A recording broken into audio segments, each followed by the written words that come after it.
আলহামদুলিল্লাহ, আল্লাহ তাআলার দরবারে লাখ কোটি শুকরিয়া যে মহান রব্বুল আলামিন আমাদেরকে এই ফিতনা ফাসাদের যুগে সময় উপযোগী একটা বিষয়, ব্যাংকিং বিষয় নিয়ে কিছু কথা বলার এবং শোনার তৌফিক দান করছেন। এজন্য আমরা সবাই অন্তরের অন্তঃস্থল থেকে শুকরিয়া আদায় করি আলহামদুলিল্লাহ।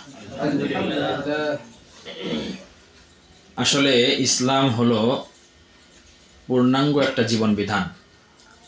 মানুষের জন্ম থেকে নিয়ে শুরু করে মানুষের মৃত্যু পর্যন্ত যত বিষয়ের সম্মুখীন মানুষ হয়ে থাকে এবং মানুষের যে বিষয়গুলো মানুষের জীবনে মানুষ সামনে আসে তার প্রত্যেকটার সমাধান পরিপূর্ণভাবে কোরআন এবং হাদিসে বিদ্যমান আছে।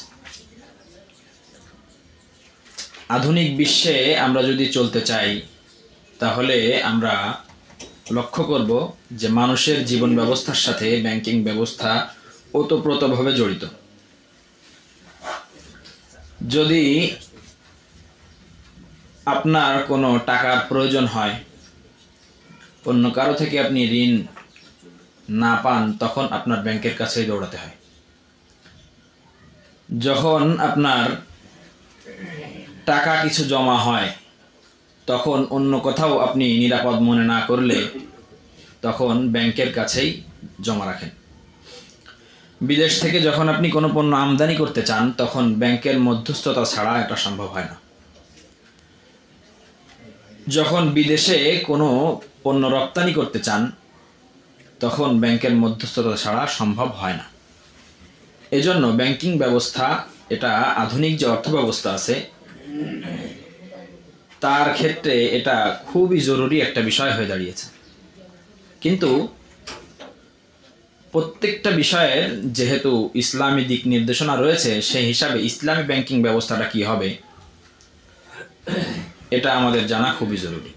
তো সর্বপ্রথম আমি আমার আলোচনার সাধারণত ধারাবাহিকতা এভাবে রেখেছি যে প্রথমত জিনিসটা কি আসলে, এটা সম্পূর্ণরূপে বর্ণনা করে ব্যাংকিংয়ের সাথে সংশ্লিষ্ট যে বিষয়গুলো আছে এগুলো সম্পূর্ণরূপে বর্ণনা করার পর অতঃপর ইসলামী বিধিবিধান কি হবে, এ ব্যাপারে ইসলামী তাকিফ কি, সঠিক এভাবে আমি আলোকপাত করার চেষ্টা করব ইনশাল্লাহ। সর্বপ্রথম কথায় যদি আসি তাহলে ব্যাংকের উৎপত্তি স্থল কোথা থেকে হলো। ব্যাংকের উৎপত্তি কোন কোন অর্থনীতিবিদের মতে ব্যাংক শব্দটা কোথা থেকে আসলো, তো ব্যাংক শব্দটা সাধারণত অনেক অর্থনীতিবিদের মতে বিভিন্ন মতামত রয়েছে।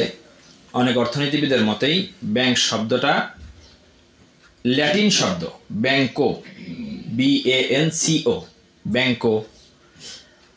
আবার কেউ কেউ বলছেন ব্যাংকাস অর্থাৎ BANCUS। কেউ কেউ বলছেন ব্যাংক অর্থাৎ BANGK। কেউ কেউ বলছেন যে কয়টা গেল, তিনটা, ব্যাংকো, ব্যাংকাস, ব্যাংক। আর কেউ কেউ বলছেন ব্যাংক কিউ অর্থাৎ BANQUE। এই শব্দ থেকে উৎপত্তি।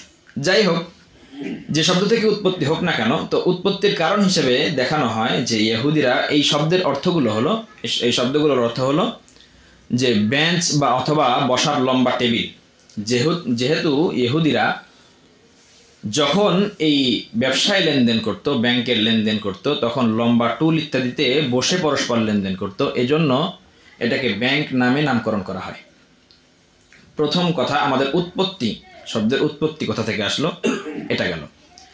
এরপরে যদি আমরা ব্যাংকের সংজ্ঞা বলতে চাই তাহলে ব্যাংকের সংজ্ঞা হলো, ব্যাংক হলো এমন একটি আর্থিক মধ্যস্থতাকারী বাণিজ্যিক প্রতিষ্ঠান যা মানুষের থেকে অর্থ সংগ্রহ করে বিভিন্ন ব্যবসায়ী, শিল্পপতি অথবা পুঁজি সংকটে নিপতিত ব্যক্তিদেরকে ঋণ সরবরাহ করে। আবার বলছি, ব্যাংক হলো এমন একটি আর্থিক মধ্যস্থতাকারী বাণিজ্যিক প্রতিষ্ঠান যা বিভিন্ন মানুষ থেকে অর্থ সংগ্রহ করে বিভিন্ন ব্যবসায়ী, শিল্পপতি এবং পুঁজি সংকটে নিপতিত ব্যক্তিদেরকে ঋণ সরবরাহ করে। আচ্ছা, এই গেল ব্যাংকের সংজ্ঞা। এখন ব্যাংকিং কাকে বলা হয়? সহজ হিসাব, ব্যাংকের উৎপত্তি যখন আপনি জেনে ফেললেন, ব্যাংক কাকে বলে এটা যখন জেনে ফেললেন, তখন ব্যাংকিং বলা হয় ব্যাংকের যাবতীয় অর্থনৈতিক কার্যাবলীকে ব্যাংকিং বলে। ব্যাংক যে সমস্ত কাজ করে থাকে, ব্যাংকের যাবতীয় কার্যাবলীকে কি বলা হয়? ব্যাংকিং বলা হয়ে থাকে। আর যেমন ব্যাংকের কার্যাবলী যেমন মানি ট্রান্সফার, এরপরে বিভিন্ন অর্থ জমা নেওয়া, জমা দেওয়া, মানুষদেরকে ঋণ দেওয়া ইত্যাদি ইত্যাদি, বিভিন্ন লকার সার্ভিস ইত্যাদি ইত্যাদি, এগুলো কি বলা হয়? ব্যাংকিং বলা হয়। এখন আসি আমরা ব্যাংকের ক্রমবিকাশ কিভাবে ঘটলো। তো ক্রমবিকাশকে আমরা বোঝার সুবিধার্থে দুটো ভাগে ভাগ করেছি। ব্যাংক যে ক্রমবিকাশ হলো না, শুরু থেকে নিয়ে এই পর্যন্ত কিভাবে আসলো। তো ব্যাংকের ক্রমবিকাশ হয়েছে আমরা দুটো ভাগে ভাগ করেছি। এক হচ্ছে প্রয়োজন হিসাবে, আর আরেকটি হচ্ছে বিনিময় মাধ্যম হিসাবে। প্রয়োজন হিসাবে যদি আমরা লক্ষ্য করি তাহলে দেখব যে শুরু যুগ থেকে নিয়েই যখন একজনের টাকা জমা রাখার প্রয়োজন দেখা দেয়, টাকা আপনি কামাই করছেন কিন্তু সেটা এখন নিজের কাছে রাখা সিকিউরিটি মনে করতেছেন না, তো যখন একজনের টাকা কোনো আস্থাশীল জায়গায় জমা রাখার প্রয়োজন দেখা দেয় এবং অপর পক্ষের টাকা ঋণ নেওয়ার প্রয়োজন পড়ে, তো এই দুই ব্যক্তির মধ্যস্থতাকারী হিসাবে ব্যাংকের আবির্ভাব ঘটে। একজনের টাকা জমা দেওয়ার দরকার আর আরেকজনের টাকার প্রয়োজন, ঋণের প্রয়োজন, তো এই দুই ব্যক্তির মধ্যস্থতাকারী হিসেবে ব্যাংকের আবির্ভাব ঘটে। তো এই গেল প্রয়োজন হিসাবে। মধ্যযুগে ইহুদিরা, এই প্রয়োজনের ভিতরে মধ্যযুগে ইহুদিরা বিভিন্ন মানুষের ঋণ এবং আমানতকে সংগ্রহ করে, বিশেষভাবে এখন শুরুতে জেনে রাখেন যে ব্যাংকের পরিভাষায় সাধারণত মানুষের যে টাকাগুলো লেনদেন হয়, টাকা জমা রাখে, এগুলোকে আমানত বলা হয়, এগুলোকে আমানত বলা হয়। তো সেই যুগ থেকে নিয়েই এই পর্যন্ত ওই মধ্যযুগে ইহুদিরা বিভিন্ন মানুষের আমানত ইত্যাদি ঋণ সংগ্রহ করে তাদেরকে লাভ সহ ওটা ফেরত দিত। তখনকার যুগে যারা পুরোহিত ছিল তারা বিভিন্ন জনগণের অর্থ গচ্ছিত রেখে অপর পক্ষকে সেটা ঋণ হিসাবে প্রদান করত। এভাবে সাহাবাদের যুগ থেকে নিয়েও এই পদ্ধতি চালু ছিল, বিভিন্ন মানুষ এভাবে সহযোগিতা করত। এভাবে আধুনিক অর্থব্যবস্থায় ব্যাংকের পূর্ণ বিকাশ ঘটে। এ তো গেল ব্যাংকের ক্রমবিকাশের প্রয়োজনের দিক। আর যদি বিনিময় মাধ্যমের দিকে আমরা তাকাই তাহলে দেখব শুরু যুগ থেকে নিয়ে একদম প্রথম যুগে হযরত আদম আলাইহিস সালাম থেকে নিয়ে শুরু করে যখন মানুষ কোনো জিনিস লেনদেন করত, তখন সাধারণত পণ্যের বিনিময়ে পণ্যের লেনদেন করা হতো। আমার কাছে আছে কাপড়, আপনার কাছে আছে খাবার, তো কাপড় দিয়ে যে কোনো জিনিস, কাপড় দিয়ে ওই খাবারটা ক্রয় করে নিত। এই জাতীয় কাজ তখন সম্পাদন হতো, যে কোনো জিনিসের বিনিময়ে যে কোনো জিনিস কেনাকাটা করা হতো। অতঃপর যখন কিছুদিন গড়ালো, তখন শুধুমাত্র দেখা গেল যে এই সমস্ত জিনিসে ঝামেলা হয়, তখন শুধুমাত্র গুরুত্বপূর্ণ যে বস্তুসমূহ আছে অর্থাৎ গম, যব, চামড়া ইত্যাদি এই জাতীয় জিনিসের মাধ্যমে মানুষ লেনদেন করে থাকে। এরপর যখন বেশ একটা সময় অতিবাহিত হলো, তখন যে মানুষ স্বর্ণ এবং রূপা, তখনও এই যে এখন যে আপনারা যে আকৃতিটা দেখেন ছাঁচে ঢালাই করা, এই জাতীয় আকৃতি তখন ছিল না, অথবা দিনার দিরহাম, এখন তো স্বর্ণ রূপার লেনদেন হয় না সাধারণত, তো দিনার দিরহামের ছবি দেখছেন না, তো এই দিনার দিরহামের ছাঁচে ঢালাই করা ছাড়া তখন ছাঁচে ঢালাইয়ের ব্যবস্থা ছিল না। তো প্রথমত মানুষ যে কোনো জিনিস দ্বারা লেনদেন করত, অথবা গুরুত্বপূর্ণ বস্তুসমূহ দ্বারা লেনদেন করত, অথবা ছাঁচে ঢালাই ছাড়া স্বর্ণ রূপা দ্বারা লেনদেন করত। এই ছাঁচে ঢালাই করা ছাড়া রূপা লেনদেন করার কিছুদিন পর মানুষ আরও উন্নতি ঘটলো, তখন ছাঁচে ঢালাই করা স্বর্ণ মুদ্রা দ্বারা লেনদেন শুরু করলো। এর পরবর্তীতে যখন মানুষ এটা দ্বারা লেনদেন করতে থাকলো, মানুষের কাছে যখন টাকা জমা হওয়া শুরু হলো এই স্বর্ণরূপার ছাঁচে ঢালাই করা, তখন মানুষ স্বর্ণকারদের নিকটে, যেহেতু স্বর্ণরূপার লেনদেন, সেই স্বর্ণকারদের নিকটে মানুষ এই যে স্বর্ণরূপার যে মুদ্রা এটা জমা রাখা শুরু করলো। এই স্বর্ণরূপা যখন জমা রাখতে থাকলো, তখন স্বর্ণকাররা দেখে যে মানুষ, এবং স্বর্ণকারদের নিকটে তারা যখন এই স্বর্ণরূপাটা রাখতো, তখন স্বর্ণকাররা এর নিশ্চয়তা স্বরূপ, যেমন আপনি কারোর নিকটে একটা জিনিস রাখলেন তো স্টাম্প করে রাখেন না, তো স্বর্ণকাররা এটার নিশ্চয়তা স্বরূপ একটা রসিদ লিখে দিত। অতঃপর যখন স্বর্ণকাররা দেখলো যে মানুষ স্বর্ণ সাধারণত ফেরত নিতে আসতেছে না, তখন তারা এই স্বর্ণগুলো বিভিন্ন মানুষকে ঋণ দেওয়া শুরু করলো। পরে যখন দেখলো যে মানুষ স্বর্ণ নেওয়ার জন্য আসতেছে না, বরং এই যে যে রসিদটা আমরা প্রদান করছি তার নিশ্চয়তা স্বরূপ সেই রসিদের মাধ্যমে লেনদেন করতেছে, তখন যে স্বর্ণকাররা আর স্বর্ণ ঋণ দিত না, তখন ডাইরেক্ট রসিদ দ্বারাই তারা ঋণ দেওয়া শুরু করলো। সহজ কথা, স্বর্ণকাররা প্রথমে মানুষের স্বর্ণ গচ্ছিত রাখত, এর নিশ্চয়তা স্বরূপ একটা রসিদ লিখে দিত। মানুষ যখন স্বর্ণ নিতে আসলো না, তখন তারা কি করলো? তখন তারা অন্য মানুষকে ঋণ দেওয়া শুরু করলো। অথবা যখন দেখলো যে মানুষটা তো স্বর্ণ নিতে আসছেই না, বরং আমরা যে রসিদ প্রদান করছি সেই রসিদ দিয়ে লেনদেন করতেছে, তখন তারা মানুষকে আর তখন ঋণ দেয় না, বরং কি ঋণ দেয়? রসিদ, ডাইরেক্ট রসিদটা ঋণ দিয়ে দেয়। তো আধুনিক অর্থ ব্যবস্থায় এটারই ক্রমবর্ধমান উন্নতি হতে হতে আস্তে আস্তে এই ব্যাংকাররাই, এই যে স্বর্ণকাররাই ব্যাংকের ভূমিকা অবতীর্ণ হলো। মানুষ স্বর্ণরূপা জমা রাখে, আর এই যে রসিদটা এটাই টাকা হিসেবে পরিগণিত হলো। বুঝতে পারছেন? এই যে রসিদটা, সে রসিদটা টাকা হিসেবে পরিগণিত হলো। তো তাহলে আমরা ব্যাংকের যে ক্রমবিকাশ জানলাম, সেটা হচ্ছে প্রথমত প্রয়োজন হিসাবে এক পক্ষের টাকা জমা রাখার প্রয়োজন, অপর পক্ষের টাকা ঋণের প্রয়োজন। এই দুই চাহিদার মধ্যস্থতাকারী হিসেবে ব্যাংকের আবির্ভাব ঘটলো। আর এরপরে এসে বিনিময় মাধ্যম হিসাবে মানুষ যখন এই যে রসিদ, এই জন্য টাকাতে দেখবেন লেখা থাকে চাহিদা মাত্র ইহার বাহককে 10 টাকা দিতে বাধ্য থাকবে। এর মানে 10 টাকা দিতে বাধ্য থাকবে না, 10 টাকার পেছনে যতটুকু স্বর্ণ মুদ্রা থাকে অথবা রূপা থাকে ততটুকু দিতে বাধ্য থাকবে। যদিও এটা ভিন্ন আলোচনা যে এখন বর্তমানে কি এর পিছনে স্বর্ণ থাকে না, সেটা ভিন্ন আলোচনা, কিন্তু এককালে ছিল। ব্যাংকের কাছে যখন এই টাকাটা আপনি নিয়ে যাবেন তখন দিতে বাধ্য থাকতো এক সময়। যাই হোক, তো আমরা ব্যাংকের উৎপত্তি, সংজ্ঞা, ব্যাংকিং এবং ক্রমবিকাশ সম্পর্কে কিছুটা জানলাম। এখন আমরা আসি ব্যাংকের কার্যক্রম সম্পর্কে। ব্যাংকের কার্যক্রম, ব্যাংকের বহু কার্যক্রম ব্যাংকের আছে। ব্যাংক অনেকগুলো কাজ সম্পাদন করে থাকে। ব্যাংকের কাজগুলো কি কি? তো বিশেষভাবে আলোচনার সুবিধার্থে এবং সময়ের সংক্ষেপ থাকার কারণে 4টা বিষয়ে বিশেষভাবে আলোকপাতের চেষ্টা করব। ব্যাংকের মৌলিক কার্যক্রম 2টা। এক হলো আপনার কাছে টাকা আছে, আপনি সেটা জমা রাখেন, অর্থাৎ ব্যাংক ঋণ গ্রহণ করে। আর আরেকটা হলো ব্যাংক ঋণ প্রদান করে, আপনার টাকার দরকার, লোন যাকে বলা হয় আমাদের সমাজে। তো এক হলো ব্যাংকের মৌলিক কার্যক্রম 2টা। এক হলো ব্যাংক ঋণ গ্রহণ করে, আর আরেকটা হলো ব্যাংক ঋণ প্রদান করে।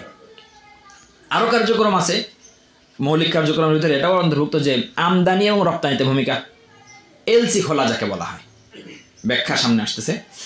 আর আরেকটা হলো বিনিময় বিলের বাট্টাকরণ। যাই হোক, তো প্রথম যে কার্যক্রমটা ছিল ঋণ গ্রহণ করা, অর্থাৎ ব্যাংক মানুষদেরকে তাদের যে টাকা পয়সা সেটা ফেলে না রেখে ব্যাংকে গচ্ছিত রাখতে আহ্বান করে। আর এই ব্যবস্থার মূল হলো অ্যাকাউন্ট খোলা। আপনি যখন আপনার যে গচ্ছিত টাকা আছে সেটা যখন আপনি ব্যাংকের কাছে রাখবেন, তখন ব্যাংক একটা অ্যাকাউন্ট খুলে দিবে। অর্থাৎ হয় সেটা যে কোনো অ্যাকাউন্টই হোক না কেন, ব্যাংক একটা অ্যাকাউন্ট খুলে দেবে। এখন এই অ্যাকাউন্টের টাকার হাইসিয়াত কি শরিয়াতে? ব্যাংকের পরিভাষায় যদিও এই টাকাকে ডিপোজিট অথবা আমানত অথবা ওয়াদায়া বলা হোক, কিন্তু বাস্তবে ফিকহি দৃষ্টিকোণ থেকে এই টাকাটা কর্জ এর অন্তর্ভুক্ত, এটা আমানত নয়। কোনো মানুষের কাছে, পৃথিবীর কোনো মানুষের কাছে কোনো জিনিস যদি রাখা হয় তাহলে সে টাকাটা হয়তো আমানত হবে অথবা জামানত হবে। এই ব্যতীত পৃথিবীতে অন্য কোনো তাকিফ নেই। আমানত এবং জামানত এর ভিতরে পার্থক্য কি? আমানতের জিনিস, ধরেন আমি আপনার কাছে একটা টাকা রাখলাম, এই আমানত যদি হয় তাহলে এই টাকাটা আপনি ব্যবহারও করতে পারবেন না, এবং এই টাকা যদি হালাক হয়ে যায়, আপনার তাআদ্দি সীমালঙ্ঘন ছাড়া, আপনার কোনো ত্রুটি ছাড়া, অবহেলা ছাড়া যদি হালাক হয়ে যায়, তখন এই টাকা আপনার জামান দেয়া লাগবে না, ক্ষতিপূরণ দেয়া লাগবে না। কিন্তু জামানত যে জিনিসটা, জামানত হলো কি? জামানত হলো যে আপনার নিকটে আমি একটা জিনিস রাখলাম, হয়তো আপনি ব্যবহারের অনুমতি পেয়ে যাবেন। তো যদি ব্যবহারের অনুমতি পান তখন ওই টাকাটা জামানত হয়ে যাবে, অর্থাৎ ওই টাকার যদি কোনো ধরনের কোনো ক্ষতি, অবহেলা বা ত্রুটির কারণে ক্ষতি হয়, তখন যে ওই টাকার জামান আপনার দিতে হবে। তো ব্যাংকের যে টাকাটা সেটা জামানত কি কারণে? আপনি কি কখনো এটাতে সন্তুষ্ট হবেন যে ব্যাংকে আপনি ধরেন 10 লাখ টাকা সারা জীবন ধরে গুছিয়েছেন, সে টাকাটা আপনি ব্যাংকে রাখলেন, কিন্তু ব্যাংক কোনো কারণে হালাক হয়ে গেল, তখন কি আপনি ব্যাংককে ছেড়ে দেবেন? আপনার তো মূলই আপনার টাকাটা সংরক্ষণ করার উদ্দেশ্য। এখন যদি হালাক হয়ে যায় অথবা কিছু হয়ে যায়, তখন তো আপনি ব্যাংককে ছেড়ে দেবেন না, আপনার তো টাকা লাগবেই, টাকা অবশ্যই দিতে হবে ব্যাংকে। এজন্য এই টাকা যতই আমানত বলা হোক, ওয়াদায়ে বলা হোক, ডিপোজিট বলা হোক না কেন, এই টাকাটা হচ্ছে মূল আমানত। এই টাকাটা আমানত নয়, বরং জামানত, কর্জ। আচ্ছা, তো এখন এই যে ব্যাংকে যে আপনি অ্যাকাউন্ট খুললেন, এই অ্যাকাউন্টটা 3 ধরনের হয়ে থাকে। ব্যাংকের আমরা কোন জায়গায় আছি? কার্যক্রম। ব্যাংকের কার্যক্রম আমরা বলছিলাম 4টা সম্পর্কে আলোচনা করা হবে। তার প্রথম হলো ঋণ গ্রহণ। ব্যাংক ঋণ নেয়, অর্থাৎ মানুষ টাকা জমা রাখে। এই জমা রাখার হাইসিয়াতটা বলা হলো কর্জ। এই ব্যাংকিং অ্যাকাউন্ট, যাকে আরবিতে আল ওয়াদাইউল মাসরাফিয়া বলা হয়, এটা 3 ধরনের, বিশেষভাবে 3 ধরনের। যদিও 4 ধরনের বলা হয়, কিন্তু বিশেষভাবে মৌলিকভাবে কয় ধরনের? 3 ধরনের। কারণ আরেকটা যেটা আছে লকার্স, যেটা বলা হয়, এটা সাধারণত তাকিফের ভিতর পড়ে না। এটা হলো একটা লকার, মানে ধরেন আপনাদের এখানে একটা বাক্সে কিছু রাখা হলো, সেটা ব্যাংকও জানে না যে কি রাখতেছে, সেটা চাবি দিয়ে দেয়। তো মূল অ্যাকাউন্ট হচ্ছে 3টা: current account, saving account, fixed deposit. Current account কাকে বলা হয়? কারেন্ট অ্যাকাউন্ট বলা হয় যার গ্রাহক, অর্থাৎ আপনার কাছে টাকা আছে, আপনি যখন ইচ্ছা টাকা জমা দেন এবং যখন ইচ্ছা টাকা উত্তোলন করতে পারেন। আপনার যখন ইচ্ছা জমা রাখতে পারেন, উত্তোলন করতে পারেন। সাধারণত এই অ্যাকাউন্টে কোনো সুদ দেওয়া হয় না। আর সেভিং অ্যাকাউন্ট কাকে বলা হয়? সেভিং অ্যাকাউন্ট বলা হয় যখন ইচ্ছা টাকা তো জমাদান করতে পারেন, কিন্তু এর উত্তোলনের ক্ষেত্রে একটা নিয়ম নীতি আছে, একটা নির্ধারিত নিয়ম আছে। উত্তোলন হয়তো মাসে ব্যাংকের সাথে, এটা যে ব্যাংক থাকে তার সাথে একটা চুক্তি হয়, মাসে হয়তো 3 বার উঠাতে পারে, অথবা সপ্তাহে 1 বার বা সর্বোচ্চ 2 বার উঠাতে পারে। তো এই নিয়মের খেলাফ যদি করে তাহলে সে সুদ পায় না, এটাকে বলা হয় সেভিং অ্যাকাউন্ট। কারেন্ট অ্যাকাউন্টকে বাংলায় বলা হয় চলতি হিসাব, আর আরবিতে বলা হয় আল হিসাবুল জারি, ওয়াদাইউল হিসাবিল জারি বলা হয় কারেন্ট অ্যাকাউন্ট। আর সেভিং অ্যাকাউন্ট যেটা, সেটাকে বাংলায় বলা হয় সঞ্চয় হিসাব, আরবিতে বলা হয় ওয়াদাইউ হিসাবিত তৌফির। এখন আসেন, কারেন্ট অ্যাকাউন্ট এবং সেভিং অ্যাকাউন্ট গেল, এখন ফিক্সড ডিপোজিট, যাকে এফডিআরও বলা হয়, যার বাংলা হলো মেয়াদি অথবা স্থায়ী হিসাব, আর আরবি হচ্ছে আল ওয়াদাইউ সাবিতা। ফিক্সড ডিপোজিট কি জিনিস? যেটা 3 মাস বা 6 মাস ইত্যাদি মেয়াদে থাকে, যে মেয়াদের মধ্যে ব্যাংক থেকে এ টাকা উত্তোলন করা যায় না, তুললে সে টাকা সুদ পাবে না। তাহলে কারেন্ট অ্যাকাউন্ট হলো যখন ইচ্ছা জমা রাখতে পারেন, উঠাতেও পারেন। সেভিং অ্যাকাউন্ট হলো মাসে একটা তাদের সাথে চুক্তি হয়, ওই কয়েকবার আপনি উঠাতে পারেন, এবং এতে সেভিং অ্যাকাউন্টে সুদ দেয়। এবং ফিক্সড ডিপোজিট কি? কারণ আপনি যখন উত্তোলন করতেছেন না, তখন তারা এই টাকাটা একটা কাজে লাগাতে পারতেছে, কিন্তু কারেন্ট অ্যাকাউন্টের টাকা তারা সাধারণত কাজে লাগাতে পারে না, কমানিতে লাগাতে পারে। কমানি বলা হয় এটাকে।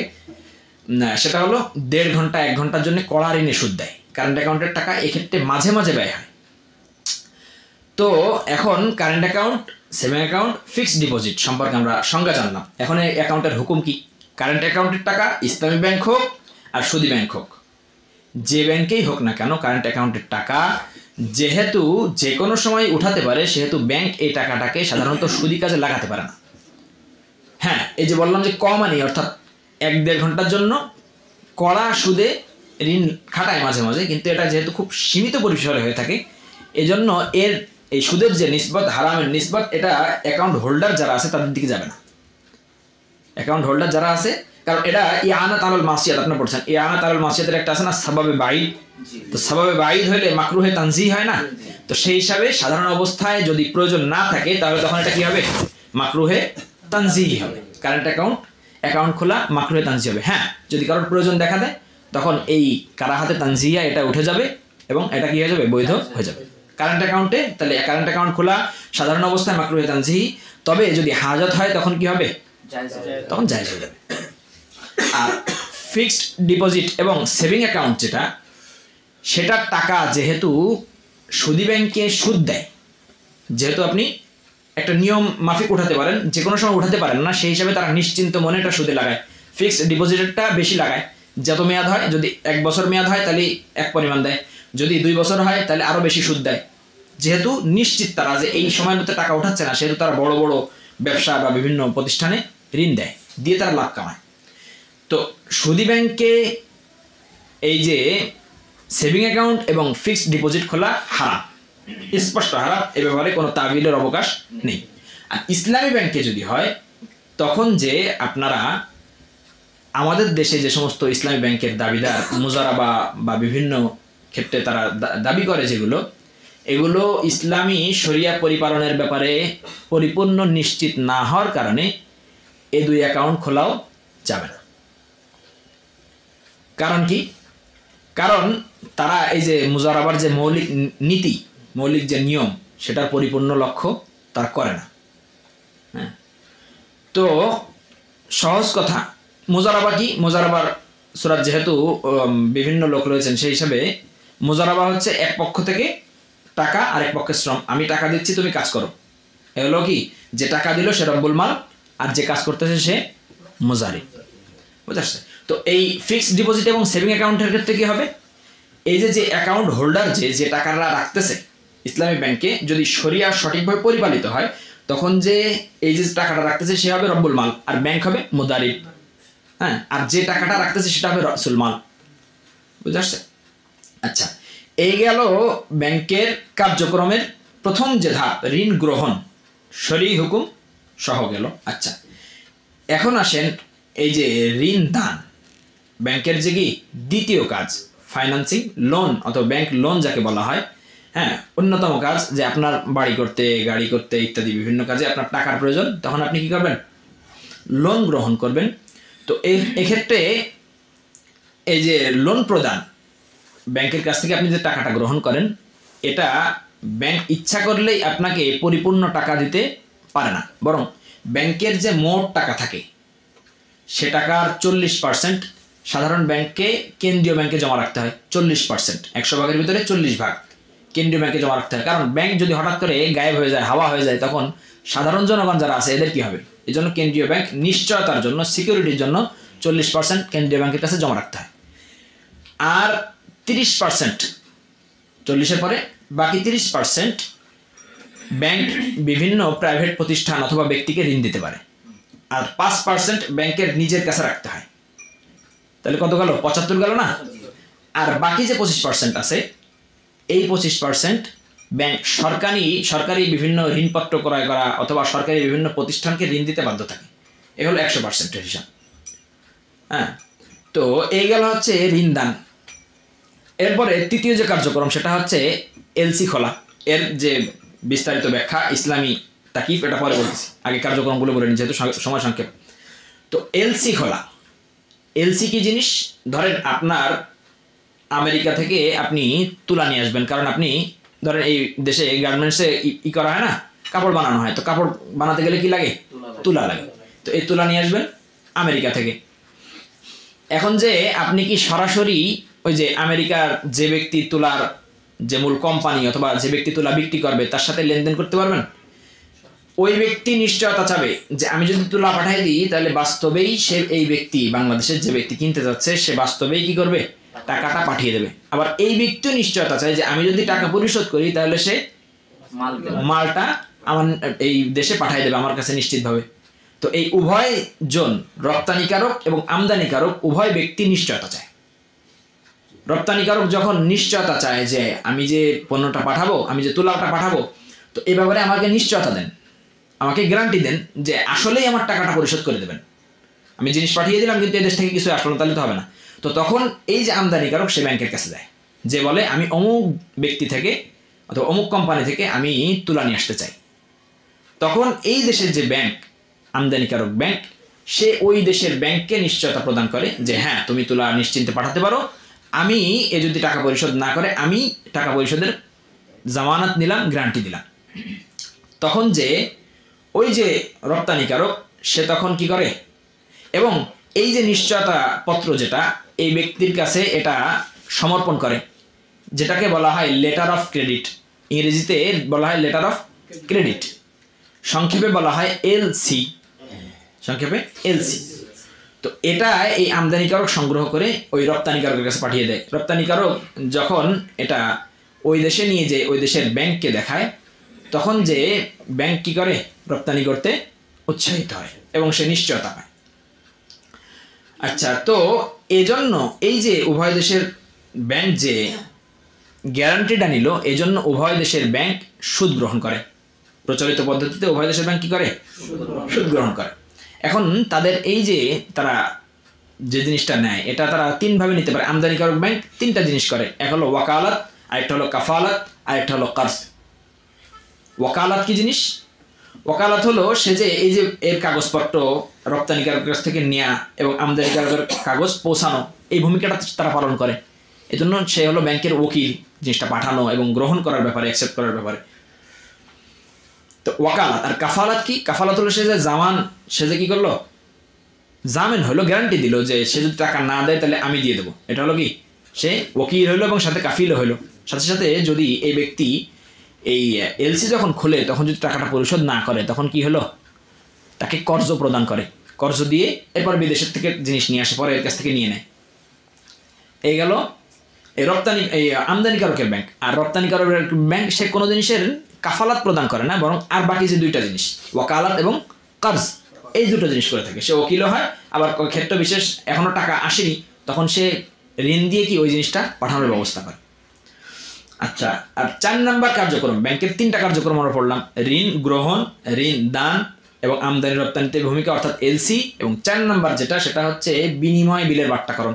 ধরেন আপনি একটা ব্যক্তির কাছ থেকে একটা জিনিস কিনলেন, তখন আপনি ওই ব্যক্তির কাছে ঋণী হয়ে গেলেন না? ওই ব্যক্তির জিনিস সামানপত্র, ধরেন একটা কিতাব আপনি কিনলেন, তো ওই ব্যক্তির কাছে আপনি হয়ে গেলেন কি? ঋণী। এখন ওই ব্যক্তির কাছ থেকে আপনি এখন টাকা কি করতেছেন না? পরিশোধ করতেছেন না। তখন ধরেন আপনার বলা হলো যে 10,000 টাকার কিতাব, এটা সে 5 মাস পরে দেবে, এবং আপনি তখন ঋণ যে গ্রহীতা সে ওই কাগজে, একটা কাগজে কী করলো, স্বাক্ষর করে দিল। 10 মাস পরে সে ধরেন 5,000 টাকা দেবে। এখন এই যে যেই যার কাছে আপনি কি করলেন, এই বিলটা দিয়ে দিলেন যে ভাই এই যে হলো আমার রসিদ, এই বিল।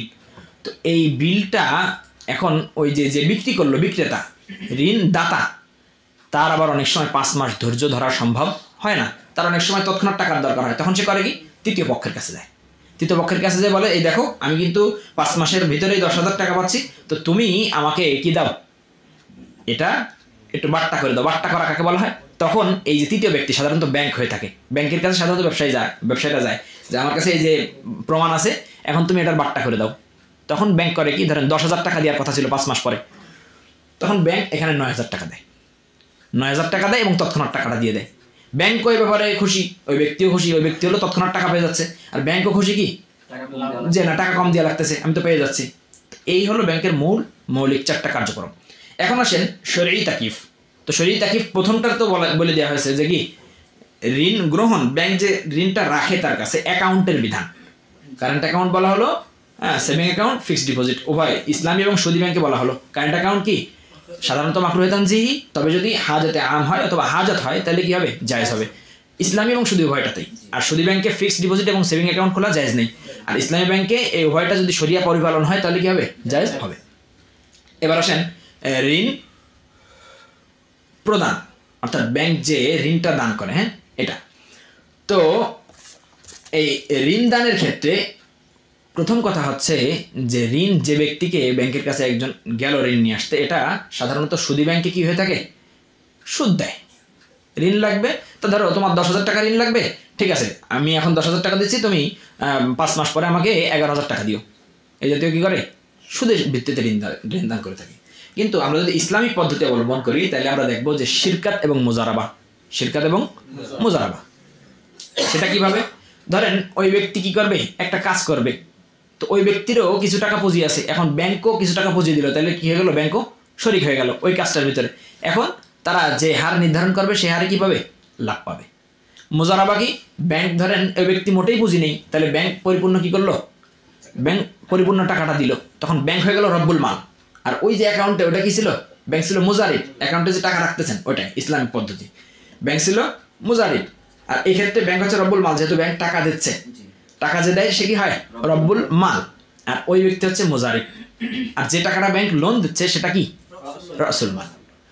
তো এখন লাভের পদ্ধতি কি হবে, লাভ যে হারে তারা বন্টন করবে। ধরেন একটা কারবার করলো, একটা কোম্পানি প্রতিষ্ঠা করলো ওই ব্যক্তি ঋণ নিয়ে, তো লাভের যেরকম তারা ইচ্ছা সেরকম তারা করতে পারে, যেভাবে চুক্তি করবে সেভাবে লাভ নিতে পারে। লাভের ক্ষেত্রে কোনো নির্ধারিত ধরা বান্ধা নিয়ম নেই। লাভ ধরেন 40%, এই ব্যক্তি যে খাটবে মুজারিব সে নেবে হচ্ছে কয় পার্সেন্ট, 30%, ও নেবে 70%, এ নেবে 50, ও নেবে 50, যেভাবেই হোক সেটা যায় আছে, সমস্যা নেই।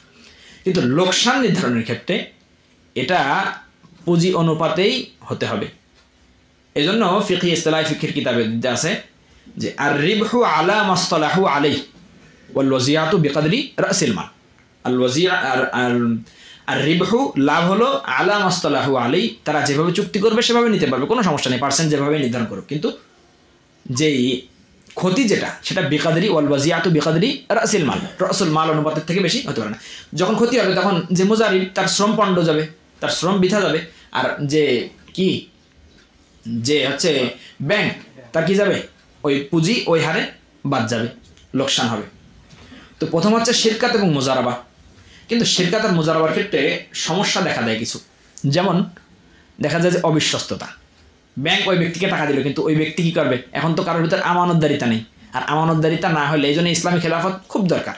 যে প্রত্যেকটা সেক্টরে, জীবনের প্রত্যেকটা সেক্টরে কি লাগে, ইসলামী খেলাফত ছাড়া আপনি কোনোভাবেই কোনো কাজ করতে পারবেন না। যেমন এই ব্যাংকিং ব্যবস্থা, ব্যাংক যে লোনটা দিল, এখন ওই ব্যক্তি যদি লাভ হচ্ছে 10,000, সে বললে 5,000 হয়েছে, কাগজপত্রে 5,000 উঠালো, আপনি কী করবেন? তো এ ব্যাপারে অবিশ্বস্ততা এটা খুব একটা বেশি দেখা দেয়। তো অবিশ্বস্ততার পথ সংক্ষেপে বলি, রুদ্ধ করা সম্ভব হচ্ছে এই অবিশ্বস্ততা বিভিন্ন ব্যবস্থা করতে পারে, কেন্দ্রীয় ব্যাংকের তদারকি অথবা অডিট রিপোর্ট ইত্যাদি ইত্যাদি বিভিন্ন ব্যবস্থা করতে পারে। অথবা সবচেয়ে ভালো যে পদ্ধতি সেটা হচ্ছে কোনো ব্যাংকের ব্যাপারে অথবা কোনো ব্যক্তির ব্যাপারে যদি এরকম পাওয়া যায় যে অবিশ্বস্ততার কোনো কাজ করেছে, তাহলে তাকে ব্ল্যাক লিস্টভুক্ত করে একদম পুরো কি সম্পূর্ণ সব জায়গায় পাঠাই দেওয়া, যে এ হচ্ছে এর সাথে কেউ লেনদেন করবে না, ট্রু কলারে দেখায় না, সেরকম একটা কাজ করে দেওয়া। তো এটাই বেশ প্রভাব পড়বে অবিশ্বস্ততার পথ রোধ করার জন্য। আর আরেকটা সমস্যা দেখা দেয় ইনকাম ট্যাক্স সিস্টেম। যদি প্রকৃত আমদানির হিসাবটা দেখায় তখন ট্যাক্স অনেক বেশি আসে, যার কারণে এই ট্যাক্স থেকে বাঁচার জন্য কি করে, আলাদা হিসাব বানায়। এ ব্যাপারে সমাধান হলো যে আমদানির সাথে এই ট্যাক্সটা যুক্ত না করে অন্য কোনো ব্যবস্থার সাথে করবে। আর এ ব্যাপারে অর্থনীতিবিদ উস্তাদ মোহতারাম মুফতি দেলাওয়ার হোসেন হাফিজাউল্লাহ বলেন যে এটাকে সহজ কথা, আমদানির সাথে সম্পৃক্ত করা দরকার নেই, বরং প্রত্যেক প্রতিষ্ঠানের জন্য আলাদা একটা আমদানি ট্যাক্স কী করবে, এই ইনকাম ট্যাক্স এটা নির্ধারণ করবে, তাহলে আর কোনো সমস্যা হয় না। এই প্রতিষ্ঠান যত ইনকাম করুক বা করুক, সে দেবে ধরেন মাসে 3,000 টাকা, তাহলে ঝামেলা নেই, সে কোনো কিছু গোপন করতে চাইবে না। তো শিরকাত মুজারাবার ক্ষেত্রে প্রতিবন্ধকতা এবং তার সমাধান উল্লেখ করা হলো। এরপর ইজারা। দেখা যায় অনেক সময় ওই ব্যক্তি যে সে হলো কৃষক, ব্যাংকে যে লোন নিতে যায়, তো সে কৃষক হলে কি হয়, কৃষক হলে তার লাগবে হচ্ছে ট্র্যাক্টর, তখন ব্যাংক কী করবে, ব্যাংক ইজারা দিয়ে দেবে। ব্যাংক টাকা দিয়ে ধরেন একটা ট্র্যাক্টর কিনে কী করলো, তার কাছে ইজারা অর্থাৎ ভাড়া দিয়ে দিল। তো ইজারাও তো জায়েজ পন্থাগুলো বলা হচ্ছে, কিন্তু ব্যাংকের ক্ষেত্রে মৌলিক সমস্যা দেখা দেয়, যার কারণে এই জায়েজ জিনিসটা না জায়েজ হয়ে যায়। ইজারার মূল জিনিসটা হচ্ছে আপনি যে বাড়িটা ভাড়া দিলেন অথবা যে কোনো জিনিস ভাড়া দিলেন, সাইকেলটা ভাড়া দিলেন, এখন যদি যে ভাড়া গ্রহীতা, ভাড়া যে নেছে, তার কোনো তাহাদ্দি, সীমালঙ্ঘন, ত্রুটি, অবহেলা ছাড়া যদি এই জিনিসটায় কোনো ক্ষতি হয়, তাহলে এই ক্ষতিটা মূলত থাকবে মুজিরের, অর্থাৎ আপনার। আমি যে ভাড়াটা দিছি ওরে এখন ক্ষতি হয়ে গেল, তা ক্ষতিটা যাবে আমার, কিন্তু ব্যাংকে সাধারণত এই জিনিসটা হয় না। দেখা যাচ্ছে ওই ট্র্যাক্টরের ক্ষতি হয়ে গেল, ব্যাংক ঠিক যে লাভ বা যেই সেটাই সেই অনুপাতেই পাইতে থাকে। এইরকম হলে ইজারাও কী হবে না, জায়েজ হবে না। তবে যদি ইজারার মৌলিক নীতিমালাগুলো লক্ষ্য রাখা হয় তাহলে কী হবে, আবার জায়েজ হবে। তো ঋণদানের ক্ষেত্রে শিরকাত, মুজারাবা এবং ইজারা গেল এবং তার সমস্যা এবং সমাধান বলা হলো। এখন আসেন 3 নম্বর একটা পদ্ধতি আছে, সেটা হচ্ছে মুরাবাহায়ে মুআজ্জালা। মুরাবাহায়ে মুআজ্জালা অর্থাৎ ব্যাংকের কাছে যখন আপনি টাকা নিয়ে আসতে যাবেন তখন ব্যাংক শুনবে, যেটা এখন বর্তমানে সবচেয়ে বেশি প্রচলিত ব্যাংকে, ইসলামী ব্যাংকগুলো কি বলে, মৌলিক কিন্তু মুরাবাহা এটা কোনো ভালো অথবা উত্তম পদ্ধতি নয়। উত্তম পদ্ধতি হচ্ছে শিরকাত, মুজারাবা, তা না হলে ইজারা। এরপরে এসে মুরাবাহায়ে মুআজ্জালা করাও জায়েজ, কিন্তু এটা করা উত্তম না। কিন্তু এখন ইসলামী ব্যাংকগুলো সাধারণত মুরাবাহায়ে মুআজ্জালা উত্তম হিসেবে উপস্থাপন করে। তারা করে কি, সাধারণত মুরাবাহায়ে মুআজ্জালা সূরাটা কি, মুরাবাহায়ে মুআজ্জালা সূরাটা হলো যে আপনার যখন কি লাগবে, আপনি ব্যাংকের কাছে লোন নিতে যাবেন, ব্যাংক বলবে তুমি কি করবা, কয়েকটা গাড়ি কিনবো, তো ঠিক আছে।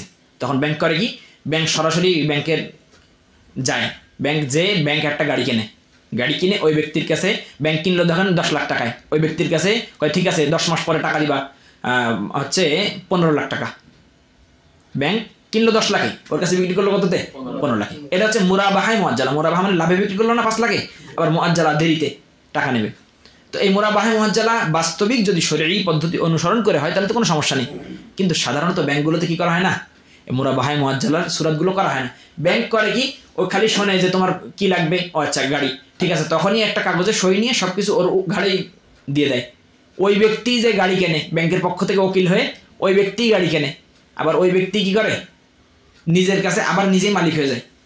মাঝখানে ব্যাংকের কোনো জামানও আসে না, ব্যাংকের কোনো হস্তক্ষেপ থাকে না।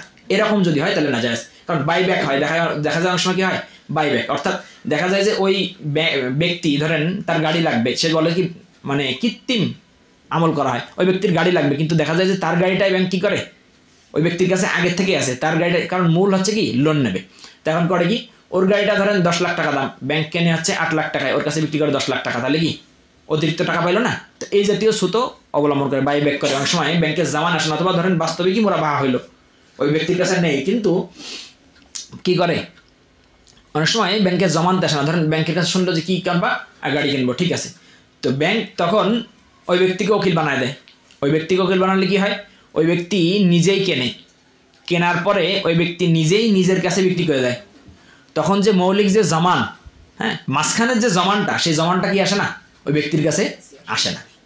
হ্যাঁ ধরেন মৌলিকভাবে যে সমস্যাটা সেটা হলো মুরাবাহায়ে মুআজ্জালার ক্ষেত্রে, ওই ব্যক্তি যখন কোনো একটা জিনিস বিক্রি করলো, হ্যাঁ ওই ব্যাংক কি করলো খেয়াল করেন সবাই, তো ব্যাংক ওই ব্যক্তির কাছে শুনলো যে তোমার কি লাগবে, গাড়ি লাগবে, ঠিক আছে যাও তাহলে তুমি গাড়ি কিনে নাও, টাকা এনে নাও। তো ওই ব্যক্তি যখন ক্রয় করলো তখন আর ব্যাংকের কাছে আর আসে না, না এসে নিজেই নিজের কাছে বিক্রি করে দেয়। তো সূরাটা এই যে মাঝখানে যদি কোনো, এর মাঝে যদি কোনো ক্ষতিগ্রস্ত হয়, উকিলের হাইসিয়ত ভিন্ন আর মুশতারির হাইসিয়ত কিন্তু কি ভিন্ন, কিন্তু সে যে ক্রয় করলো, এই ক্রয় করার পরে যদি কোনো ক্ষতিগ্রস্ত হয় তাও ওই মুশতারি প্রদান করে, অর্থাৎ ওই ব্যক্তি প্রদান করে। কিন্তু নিয়ম তো ছিল যে উকিলের যদি কোনো ক্ষতি হয় উকিলের মাধ্যমে সম্পাদন করার পরে, তাহলে মুওয়াক্কিল এটা বহন করবে, অর্থাৎ ব্যাংক বহন করবে, কিন্তু ব্যাংক এই জাতীয় কোনো কি করে না, নিয়ম নীতি অনুসরণ করে না, যার কারণে এই মুরাবাহায়ে মুআজ্জালা সূরাত আরও বিভিন্ন কারণে কি হয় নাজায়েজ হয়ে যায়। কিন্তু যদি সম্পূর্ণ শরিয়া নীতি পরিপালন করা হয় তাহলে সব সূরাত কী হবে, মুরাবাহায়ে মুআজ্জালার জায়েজ হবে। আচ্ছা, এখন সময় যেহেতু আজকে সংক্ষেপ, সেই হিসাবে এলসি এর যে কার্যক্রমগুলো ছিল সেগুলো বিস্তারিত বলা সম্ভব হলো না। তো মৌলিক যে জিনিসগুলো আমি বললাম শুরু থেকে, সেটা সংক্ষেপে আরেকবার বলে দিচ্ছি। সেটা হচ্ছে ব্যাংকের যে মৌলিক কার্যক্রম, এটা ক্লাসে বলে দেবো ইনশাল্লাহ পরেরগুলো। হ্যাঁ, তো মৌলিক যে কার্যক্রম সেটা হচ্ছে ব্যাংকের 4টা, আমি বিশেষভাবে বলছি কয়টা, 4টার কথা। এক হলো ঋণ গ্রহণ, অর্থাৎ ব্যাংকের কাছে আপনি যে অ্যাকাউন্ট খুললে আপনি টাকাটা রাখলেন, আর আরেকটা হলো ঋণ দান, অর্থাৎ অর্থায়ন, ব্যাংক যে অর্থায়ন করে সেটা। হ্যাঁ, তো ঋণ গ্রহণ এটা অ্যাকাউন্ট কয়ভাবে হতে পারে, 3ভাবে হতে পারে, current account, saving account, fixed deposit. আর ঋণ দান এটার বিভিন্ন কথা বলা হলো। তো এই ব্যাপারে ইসলামিক পদ্ধতি, জায়েজ পদ্ধতি বলা হলো শিরকাত মুজারাবা, ইজারা এবং কি মুরাবাহায়ে মুআজ্জালা। যদি সম্পূর্ণ শরিয়া পরিপালন করা হয়, শরিয়াতের নীতিগুলো অবলম্বন করা হয়, শরিয়াতের নীতিগুলো লক্ষ্য রাখা হয়, তাহলে এগুলো সবই জায়েজ হবে। কিন্তু বর্তমানে আমাদের এই যে অবহেলা করা হয়, ইসলামী ব্যাংক, এটার নামে ইসলামী ব্যাংক করেছে কিন্তু কাজে করে না। আমাদের উস্তাদ বলতেন, মার্কাজুদ দাওয়ার ফারেক আবু বকর সাহেব, উনি বলতেন যে সাধারণত শরিয়া কাউন্সিল ঠিকই রাখে ইসলামী ব্যাংক, কিন্তু এদের কাজ কি হয়, বছরে যায় একবার বিরিয়ানি খাওয়া, বছরে গাড়িতে করে একবার নিয়ে যায় আর বিরিয়ানি খাওয়ায়, আর সাথে সাথে কী করে বলে যে হুজুর আমরা কাজ এভাবে করতেছি। আর হুজুরের অন্য কোনো হুজুর যদি বলেও যে এই ক্ষেত্রে সমস্যা, তাহলে তারা সেটা কানে নেয় না। এই হচ্ছে ইসলামী ব্যাংক হয়ে গেছে। এই জন্য ইসলামী ব্যাংক অবশ্যই জরুরি এবং অন্য ব্যাংকের থেকে ইসলামী ব্যাংকে রাখাটাই উত্তম, কিন্তু ইসলামী ব্যাংককে আমাদের শরিয়া নীতি অনুযায়ী ঢেলে সাজানো অত্যাবশ্যক হয়ে গেছে। হ্যাঁ, এই জন্য আল্লাহ তাআলা আমাদেরকে যেটা আলোচনা করা হলো, ইসলামী ব্যাংককে পরিপূর্ণ ইসলাম পালন করার তৌফিক দান করেন। ওয়া আখিরু দাওয়ানা আলহামদুলিল্লাহি রাব্বিল আলামিন। আসসালামু আলাইকুম ওয়া রাহমাতুল্লাহি।